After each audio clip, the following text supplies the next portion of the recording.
Bonjour, bonjour, bonsoir la famille, c'est le ROE Koyakokuta Bino. Bandeko tozali kotela bino témoignage oyo.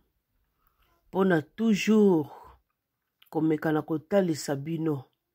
Lolenge nini monguna azali kotravaye na kati na mokili oyo. Yangwana bandeko nange esengeli tosala attention. Esengeli tosala attention. Raison pour laquelle bandeko ndenge kaka tolobaka na bino Jésus ye moko mwana na nzambe atikaka église te. Atikaka église te bandeko. Corinthien lobi vraie église ezali motema na yo. Be bansemble oyo totiaka makolo na biso ezali pona nini eyisa kondima na biso makasi. Alors papa, mama, ndeko mwasi ndeko mobali, tala place nini oyo yo esengeli otia makolo na yo. Kozalaka fani ya batu oyo bazali ko conduire yo te. Mezalaka nde fani ya parole de Dieu. Exemple ya maître na biso Jésus Christ. Babiloko oyo nyoso bandeko tozali kopengwa mapona nini tozozala ba fani ya ba place tozokende. Même ozomona mabe ezotinda yo te yo ososola na mabe wana o comprendre. Parole elobi bana nanga babungi nzela pe parce que bazangi connaissance bandeko boyeba parole de Dieu. En tout cas bandeko tolanda témoignage o na bokebi eko aider biso makasi ngai na bino. Mutabata lobi pe français moko ezali simple à comprendre za difficulté. Vraiment asali yango penza mosali ya nzambe penza ya solo alingi kangola bino penza. Tango bozoyo kango oyo aza kangolama te akangolama do alingi te mutu moko momoko boye semble ya ta difficile. Non. François lobi avec l'aide de Saint-Esprit donc eza penza clair à comprendre. Bandeko soki bato bazo salela diable bazozala na décision bazozala concentré à quoi atteindre objectif moko boye. Pona nini biso bana na nzambe tolingi kozala kaka ba négligent. Tolingi ko comprendre te o nzamba lobi na biso to comprendre. Vraiment to landa yango avec attention et ko aider ngai na bino makasi mingi pona marche na biso pona koponaka pe place nini oyo tokoki kotia lokolo na biso. Merci beaucoup. Bien-aimés dans le Seigneur, que le Seigneur vous bénisse ce soir, vous qui êtes en train d'écouter ce témoignage. Je suis votre serviteur, le pasteur Charles Bormet. Je suis un centrafricain, un ancien prêtre catholique. Ce soir, je voudrais partager avec vous ce témoignage. Ce témoignage, je l'ai partagé à beaucoup. Beaucoup l'ont déjà écouté, peut-être pour vous qui êtes ce soir en train d'écouter, c'est la première fois. Mais avec la grâce que le Seigneur m'a faite, il m'a amené dans beaucoup de villes, dans beaucoup de pays où j'ai eu à témoigner cela.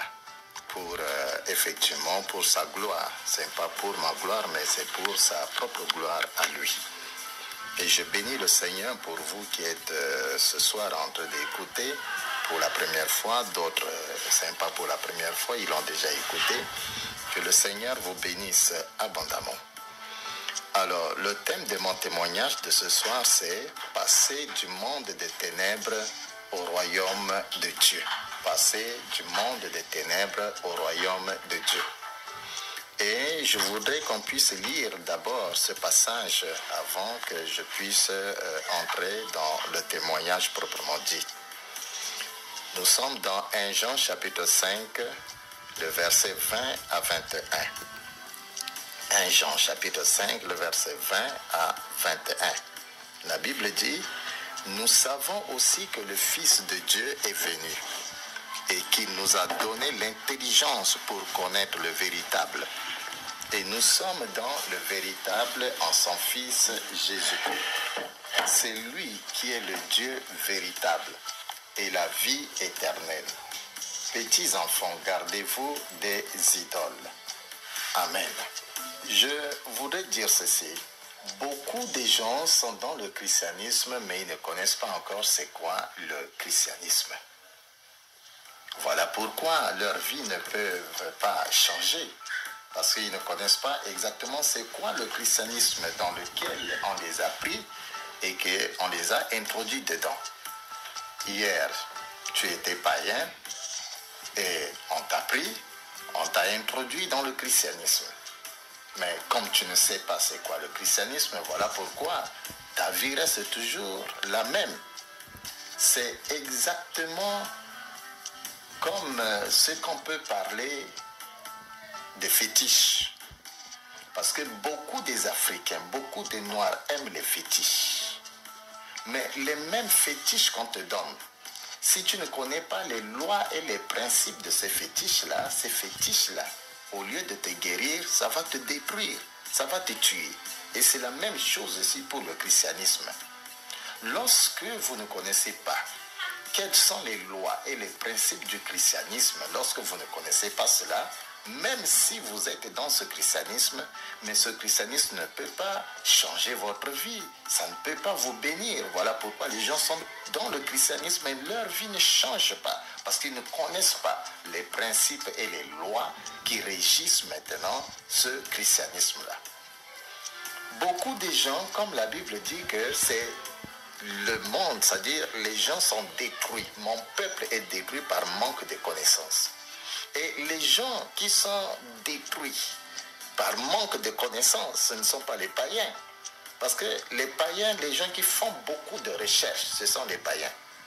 Mais les chrétiens, ce sont des gens qui ne veulent pas faire de recherches, ils ne veulent pas apprendre, ils ne veulent pas chercher d'autres choses dans la vie. Non. Voilà pourquoi ils sont ce qu'ils sont et que on peut les manipuler, les certains pasteurs manquent de connaissances et quoi et tout ça, les satanistes peuvent les manipuler parce qu'eux, ils ne font pas de recherche. Font pas de recherche. Quand Dieu a chassé le diable n'était pas descendu directement ici sur la terre comme les gens pensent, non.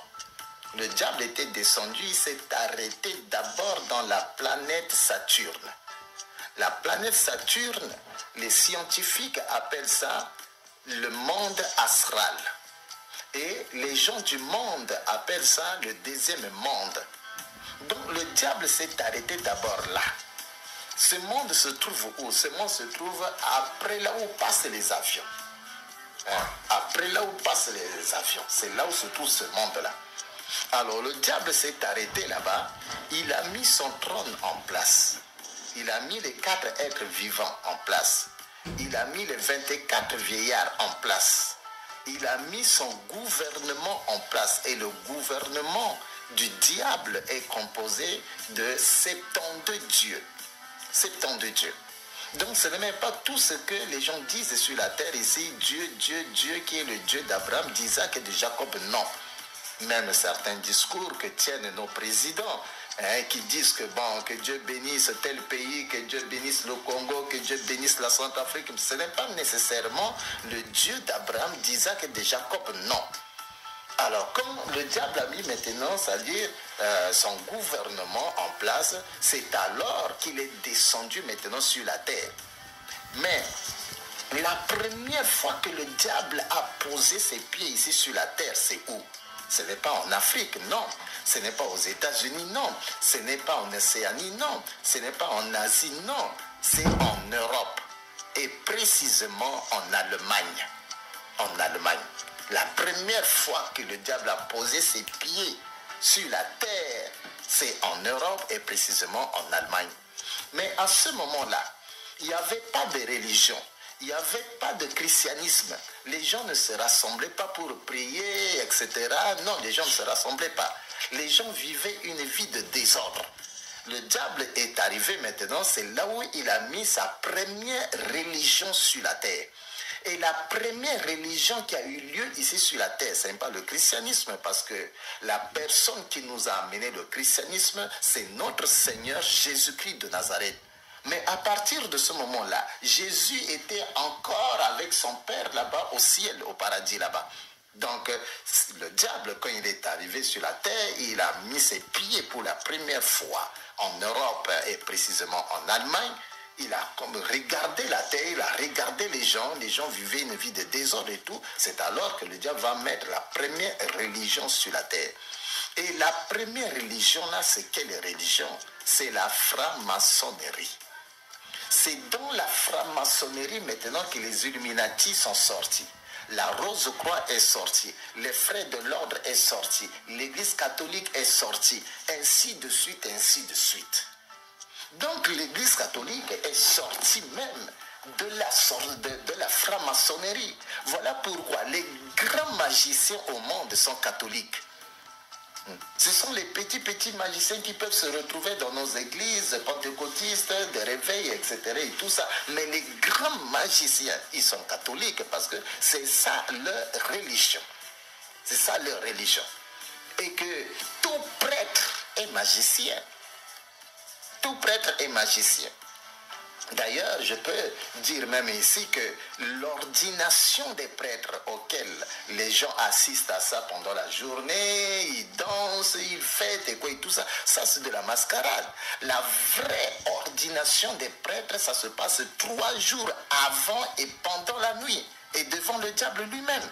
À ce moment-là, il n'y avait pas un membre de la famille de ce prêtre-là, il n'y avait même pas les masseurs. Les masseurs, il n'y avait pas de masseurs. Il y a seulement que les prêtres, les monseigneurs, voilà, qui se réunissent là, et le diable en personne. Et c'était comme ça que mon ordination à moi était passée. Même ma propre famille ne savait même pas que j'étais déjà ordonné. Parce que les gens qui parlent beaucoup, ce sont les chrétiens. Ce sont les chrétiens. Et aussi longtemps que quelqu'un parle beaucoup, ça lui sera difficile de devenir grand dans sa vie. Ça lui sera difficile de devenir grand dans sa vie. Alors, pendant cette ordination-là qui se passe 3 jours avant et pendant la nuit, qu'est-ce qui se passe? On tient en main le jeune prêtre maintenant debout. Il se tient debout. Et maintenant, on va amener maintenant dans un verre la règle de nos mamans païennes. Je dis très bien de nos mamans païennes, pas les mamans chrétiennes, non. Voilà pourquoi dans la vie, il faut refuser d'être païen. Il faut refuser d'être païen, il faut refuser de mourir païen. Parce que les païens, il y a une grande souffrance qui les attend. Grande souffrance qui les attend. Alors, parce qu'il y a des choses qui peuvent faire de sorte que quelqu'un meurt tout de suite même, pendant que nous parlons. 2 choses. Il y a la règle de nos parents païens là, ça peut tuer quelqu'un à la seconde. Et il y a aussi l'eau. Et quand je parle de l'eau, c'est évidemment c'est l'eau que nous buvons, c'est l'eau qu'on se lave avec et tout ça. Cette eau peut aussi tuer quelqu'un à la seconde. Parce que les choses dont je dis... vous savez, la terre, c'est un mystère. Et les gens qui maîtrisent le mystère de la terre, ce ne sont pas les pasteurs, ce sont les prêtres qui maîtrisent le secret, le mystère de cette terre sur laquelle nous marchons. Nous marchons. Alors, on prend maintenant la règle de nos mamans païennes là, on donne maintenant à ce jeune prêtre-là pour boire. Mais dès qu'il va boire seulement un peu, l'esprit qui est en lui va sortir à la seconde. Et lui, il va tomber maintenant par terre. Va tomber. Même s'il est mince comme moi là, il va gonfler sur la terre comme ça. Il va gonfler comme ça. Parce que la chose qui fait de sorte que nous sommes ce que nous sommes, vous êtes ce que vous êtes, la mince, la forme et tout ça, c'est l'esprit qui est en vous. Mais dès lors que l'esprit là sort de vous, vous devenez maintenant informe. Devenez informe, même la tête là ça peut gonfler comme ça, les pieds ça gonfle comme ça, les mains là comme ça, ça fait peur. Mais comme de l'autre côté là-bas, il n'y a pas la peur, tout le monde regarde ça, c'est normal. Donc il tombe par terre, il gonfle maintenant comme ça. Et 2 autres prêtres viennent maintenant, ils le soulèvent maintenant, il est comme ça, on le soulève ici, on le soulève comme ça. À ce moment-là, le diable va quitter maintenant son trône là où il est assis. Il va venir entrer maintenant dans la personne maintenant. Mais dans l'homme, il y a 2 portes. Comme vous êtes là, il y a 2 portes en vous. La première porte, c'est votre bouche. Et la deuxième porte, maintenant, c'est votre nombril. Nombril, c'est ça la deuxième porte. C'est par les nombrils ici que les sorciers entrent dans votre vie, ils sortent. Les cauchemars que vous voyez pendant la nuit, c'est par le nombril, ça entre là. La mort, ça entre là par nombril ici. Les maladies que vous avez, tout ça, ça entre par nombril ici. Voilà pourquoi quelqu'un, aussi longtemps qu'on ne ferme pas cette porte-là, il va mourir vite, très vite. Et c'est la raison qui fait qu'entre les pasteurs et les prêtres, les gens qui meurent beaucoup, comme des cabris qui tombent à tout moment, ce sont les pasteurs. Mais les prêtres ne meurent pas comme les pasteurs qui meurent à chaque... qui tombent comme des chiens, et non, et comme ça. Parce qu'ils savent certaines choses. Alors, quand le diable quitte là-bas, il va entrer maintenant par la bouche. Par la bouche de la personne, et ça fait peur, parce que quand il va entrer par la bouche, la personne va se torturer comme ça, et le diable entre maintenant en lui. Dès que le diable entre maintenant en lui, maintenant on le laisse. Il est maintenant sur ses genoux maintenant. Quelques minutes maintenant, le diable sort toujours, il s'assoit sur sa chaise et il pose la question maintenant à la personne: comme je viens d'entrer en toi, tu vas me donner quoi? Et cette même question aussi se pose aussi dans le christianisme. Comme nous recevons Jésus-Christ comme notre Seigneur et notre Sauveur, Jésus-Christ aussi nous pose aussi la même question. Mon fils, ma fille, comme je viens d'entrer en toi, tu me donneras quoi? C'est comme ça que les bébés spirituels, je dis bien, les bébés spirituels, ils disent, oh, je donne mon esprit, je donne mon âme, je donne mon corps.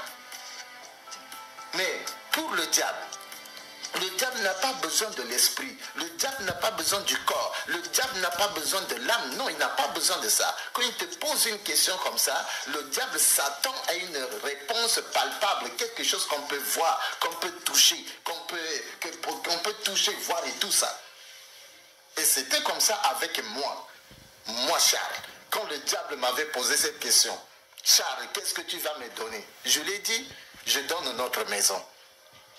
Notre maison. Ce n'était pas ma maison, c'est la maison de mon papa. Mon papa était encore dans la maison, ma mère était dans la maison, mes frères et sœurs étaient dans la maison. Mais j'ai donné ça au diable. J'ai donné ça au diable. Quelques jours seulement après mon ordination, comme ça, pendant la journée, vers 8 heures du matin, un feu est sorti, d'où le feu a pris la maison est brûlée. Même une aiguille, on n'a même pas pris ça.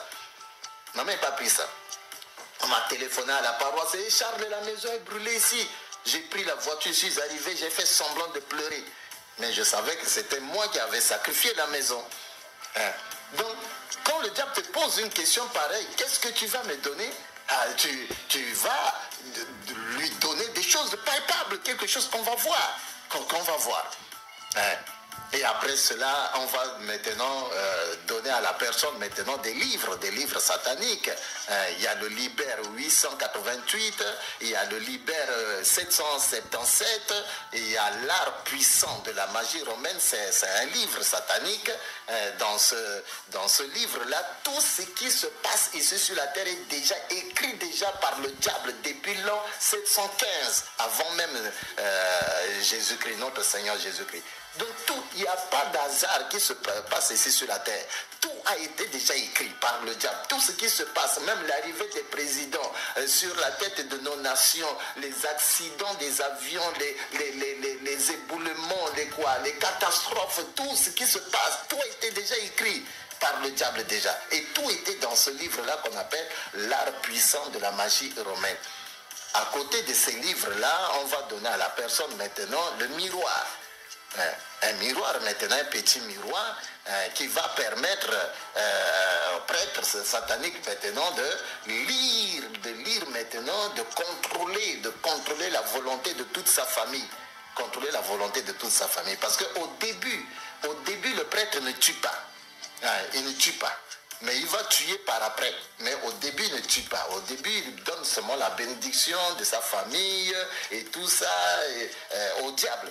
Voilà pourquoi, si vous constatez très bien, la majorité des frères, des familles, des prêtres vivent dans la pauvreté. Ce sont des gens pauvres. Si vous prenez les frères des prêtres, vous prenez les sœurs les sœurs des prêtres, et elles ne se marient même pas. Et même si elles se marient, elles n'ont même pas d'enfants. Elles sont dans la pauvreté. Il n'y a que le prêtre lui seul qui est entre guillemets béni. Et tout le monde dépend seulement de lui seulement. Dépend seulement de lui. Comme ça. Ils ne travaillent pas, ils sont des chômeurs et quoi, et tout ça. La majorité des sœurs biologiques des prêtres, ce sont des prostituées. Et elles n'ont pas de mari et quoi, et tout ça. Voilà, parce que le prêtre là, a pris toute la bénédiction de la famille, il a donné ça au diable, etc. Alors, donc, il y a le miroir, on donne aussi ce qu'on appelle la boule cristal. La boule cristal, c'est quelque chose de petit comme ça. C'est comme le globe terrestre. Si vous allez dans le bureau du prêtre, vous allez voir ça sur son bureau. Vous pouvez penser que non, c'est le globe terrestre, alors que ce n'est pas le globe terrestre. C'est ça la boule cristal. Même dans les magasins, dans les boutiques des satanistes, vous pouvez voir ça. Mais ce boule cristal-là, la nuit, si on pose ça ici, dans cette maison ici, ça va éclairer cette maison ici. Même si c'est une aiguille qui tombe, nous allons voir ça. Vous allez voir, vous allez prendre ça. Mais si un enfant de Dieu qui craint Dieu, dès qu'il entre dans cette maison, la boule cristal, ça s'éteint de lui-même. Et le sataniste sait déjà que non, celui-là, c'est un enfant de Dieu. Même si vous allez passer 2 heures du temps dans cette maison-là, ça ne va pas s'éteindre. Mais quand vous allez sortir de cette maison-là, ça s'éteint de lui-même maintenant. S'éteint de lui-même maintenant. Il y a le boule cristal là. Il y a aussi la mouchoir qu'on donne aussi aux prêtres, tout ça. Le mouchoir satanique et tout ça. Donc, on donne ces éléments-là aux prêtres. Tout ça, c'est pendant cette ordination qui se passe 3 jours avant et pendant la nuit. Mais, à côté de cela, il y a ce qu'on appelle l'école de la magie romaine. Cette école de la magie romaine, ça ne se passe pas ici sur la terre, non. Le petit séminaire, le moins séminaire, le grand séminaire, ça c'est de la distraction. C'est quand la personne termine le petit séminaire, il termine le moyen séminaire, il termine le grand séminaire, il est déjà ordonné diacre. C'est à partir de ce moment-là que les choses sérieuses commencent. Les initiations commencent. Donc même un petit séminariste, s'il écoute mon témoignage là, un moyen séminariste, s'il écoute mon témoignage là, un grand séminariste, s'il écoute mon témoignage là, lui-même il serait étonné. Parce que lui ne connaît rien. Lui-même il serait étonné d'écouter ces choses-là. Parce que pourquoi? Parce que ce monsieur de petit séminaire là, ce monsieur là, ce garçon là de moyen séminaire, grand séminaire là, lui on peut le chasser demain. On peut le chasser. Voilà pourquoi on ne peut pas mettre à sa disposition des secrets pareils. Mais lorsque la personne est déjà ordonnée diacre, il se prépare maintenant à l'ordination presbytérale. C'est là où maintenant l'initiation proprement dite commence maintenant. Et l'école de la magie romaine, là, ça se passe dans le monde Amsterdam. On appelle ça aussi le domaine marial. Je pense qu'un jour, quand j'aurai le temps de parler vraiment de ce monde qu'on appelle le monde astral, le monde Amsterdam, qu'on appelle aussi le domaine marial, je vais vraiment aller en profondeur. Alors, donc, ce monde-là se trouve où? Ce monde se trouve là où passent les avions. Les gens sont là-bas. Les gens ne sont pas seulement ici sur la terre, ici, l'Afrique, l'Europe, l'Asie, l'Océanie, l'Amérique. Non, 7 milliards de personnes, non. Dans l'univers, il y a 8 mondes. 8 mondes. Et dans les 8 mondes, Dieu n'a seulement qu'un seul monde qui est le paradis. Les 7 autres mondes-là appartiennent au diable.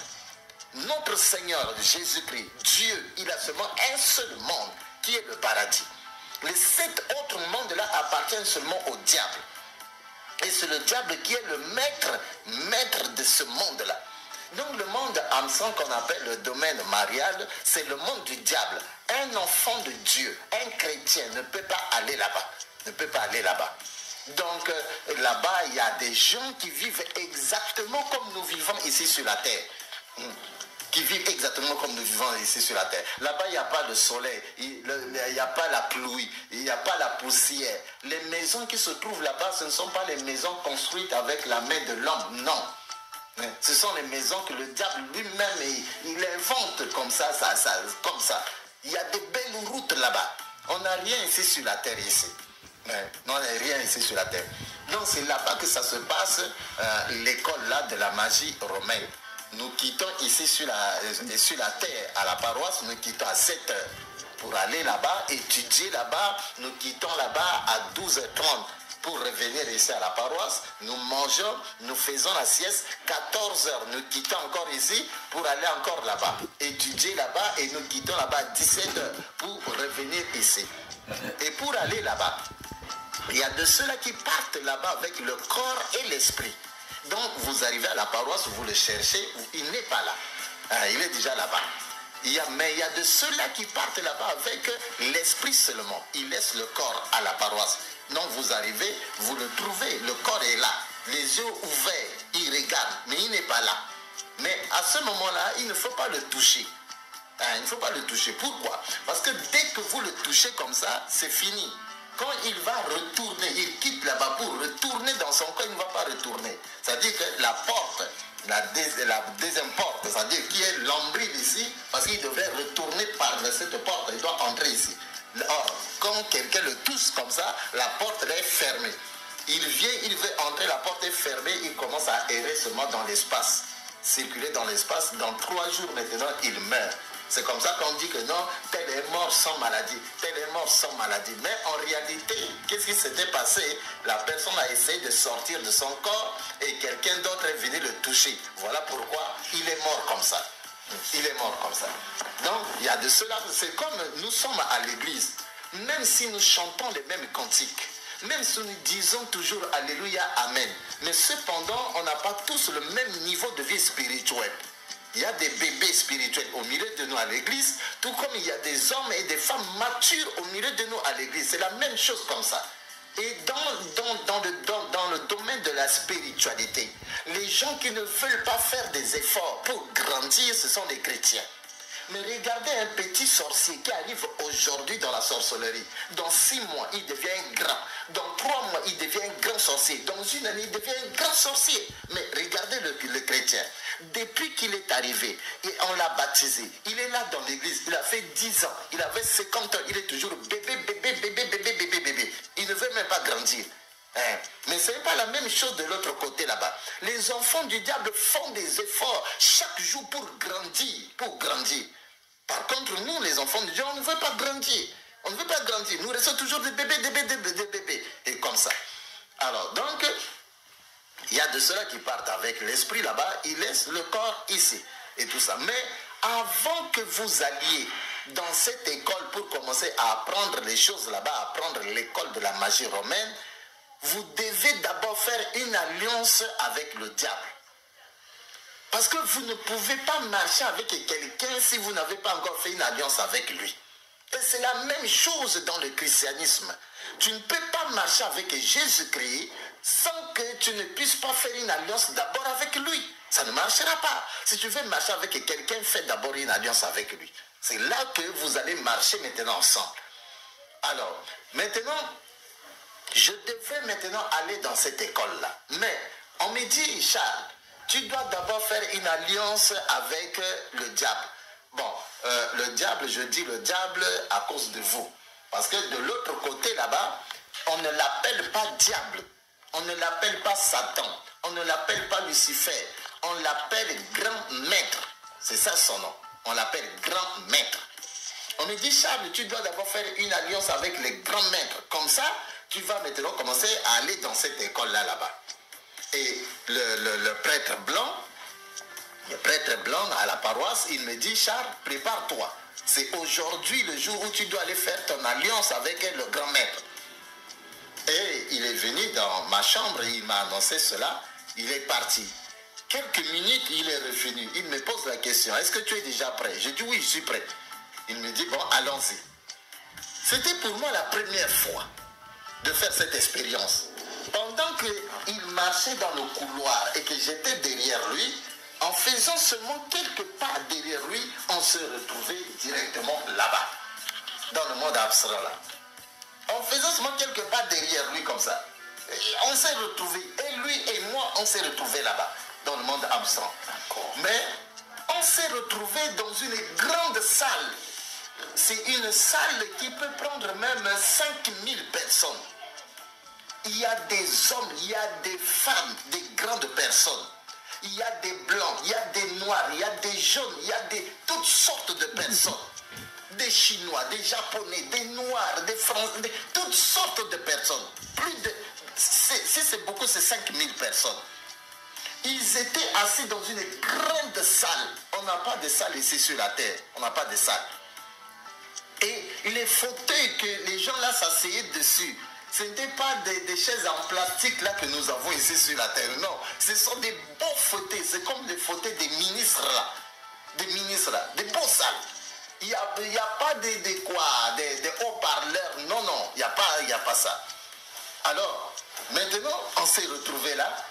Alors, moi, vous voyez, d'habitude, quand vous arrivez pour la première fois quelque part, même si c'est dans une église, vous avez tendance de vous asseoir derrière.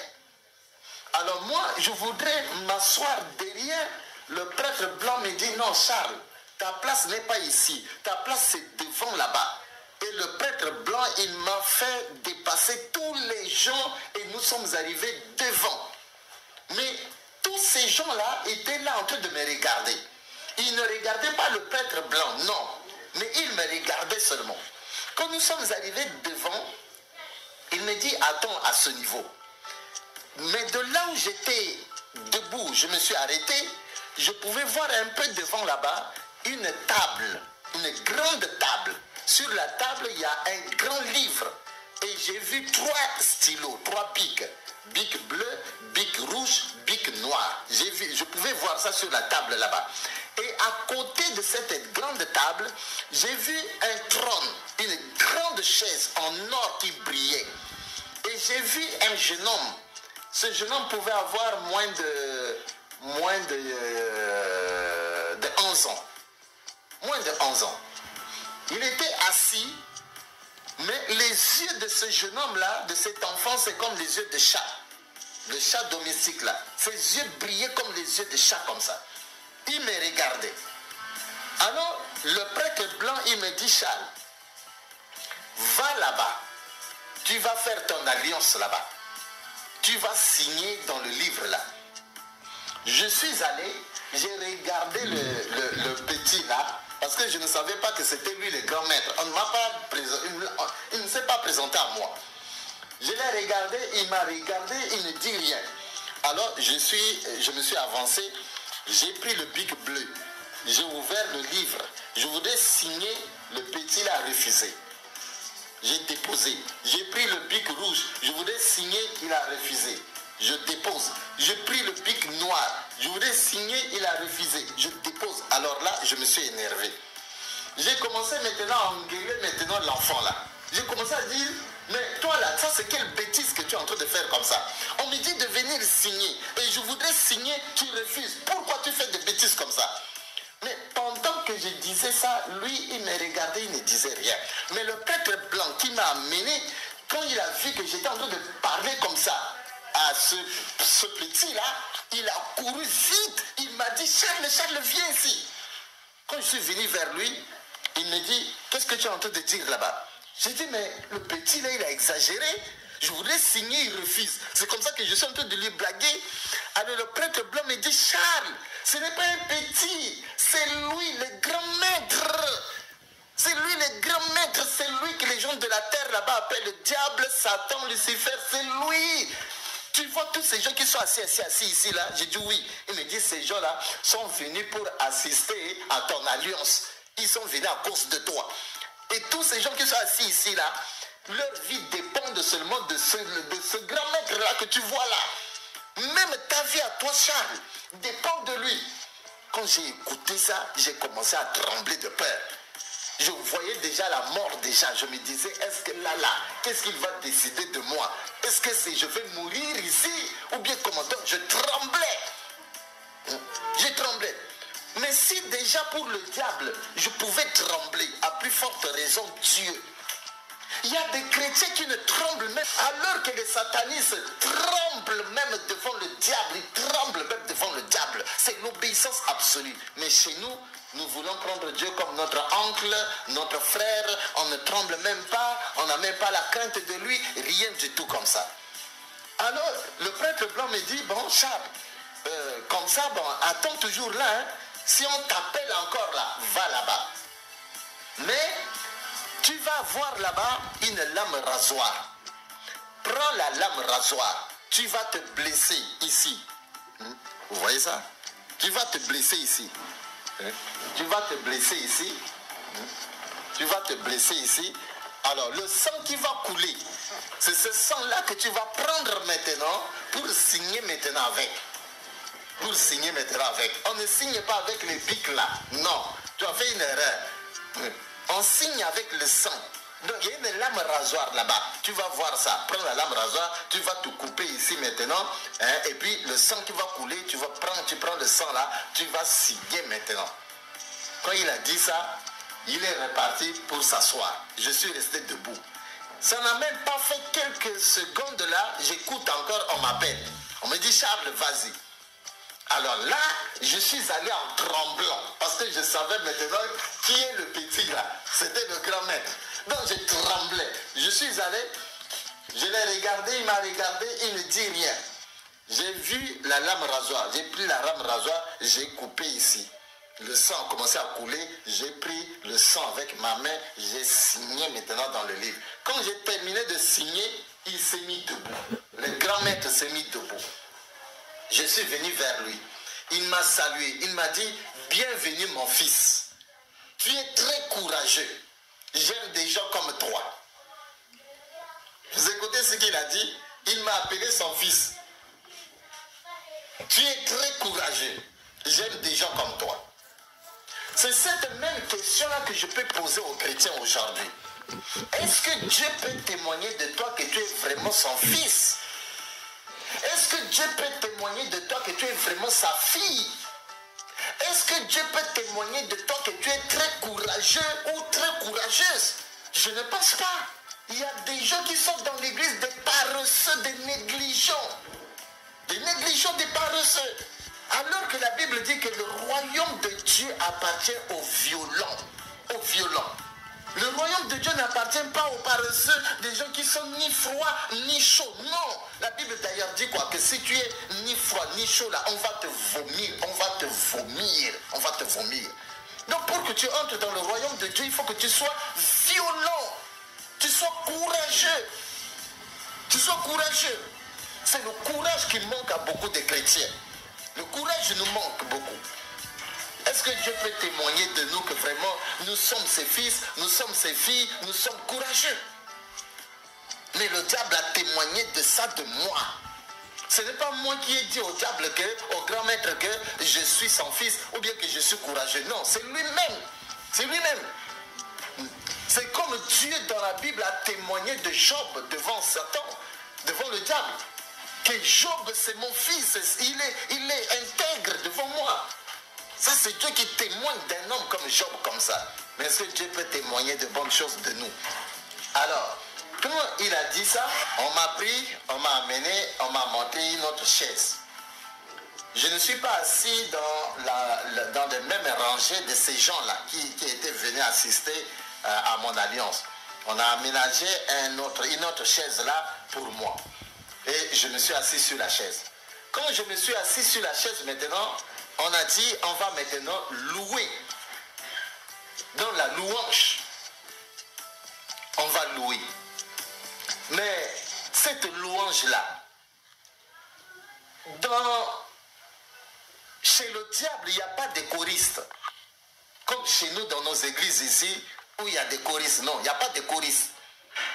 Ce sont des cantiques, ce sont des CD. Des CD, on met ça dans les instruments, on met ça dans des machines maintenant, et puis le son sort maintenant. Et nous dansons. Mais de l'autre côté, quand on parle de louange, tu es qui pour être encore assis? Tu es qui pour être debout, et puis debout, là tu restes seulement calme. Tout le monde doit être debout et danser. Et quand je parle de danser là, tu dois danser de manière à ce que le diable te regarde. C'est-à-dire le grand maître, il te regarde, il sourit. Tu dois danser de manière à attirer même les yeux même du grand maître là vers toi. Il faut qu'il te regarde et qu'il sourit. Voilà. Mais si je pose la question, nos louanges que nous faisons dans nos églises là, est-ce que Dieu peut même nous regarder, Dieu peut sourire? Dieu peut même te jeter même un regard sur toi-même. Tes louanges que tu fais même dans nos églises. Dieu peut même te regarder et sourire. Je ne pense pas. On a dansé, on a dansé. Comme je parle de danser là, vraiment c'est danser. Après la louange, maintenant on a dit on va adorer. On va adorer, l'adoration.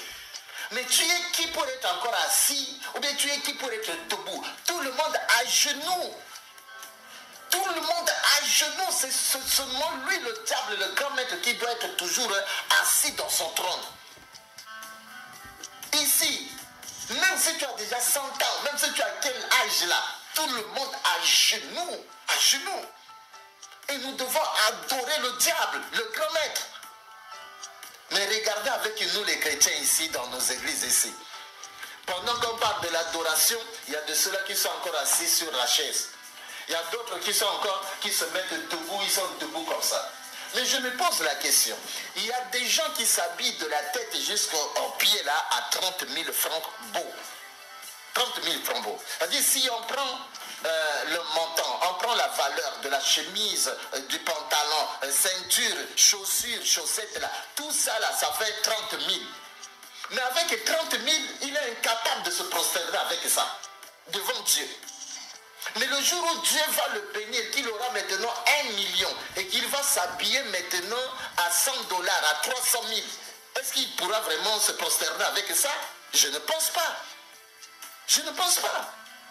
Donc, les chrétiens sont encore loin de comprendre c'est quoi l'adoration, c'est quoi la louange. Nous sommes encore très loin.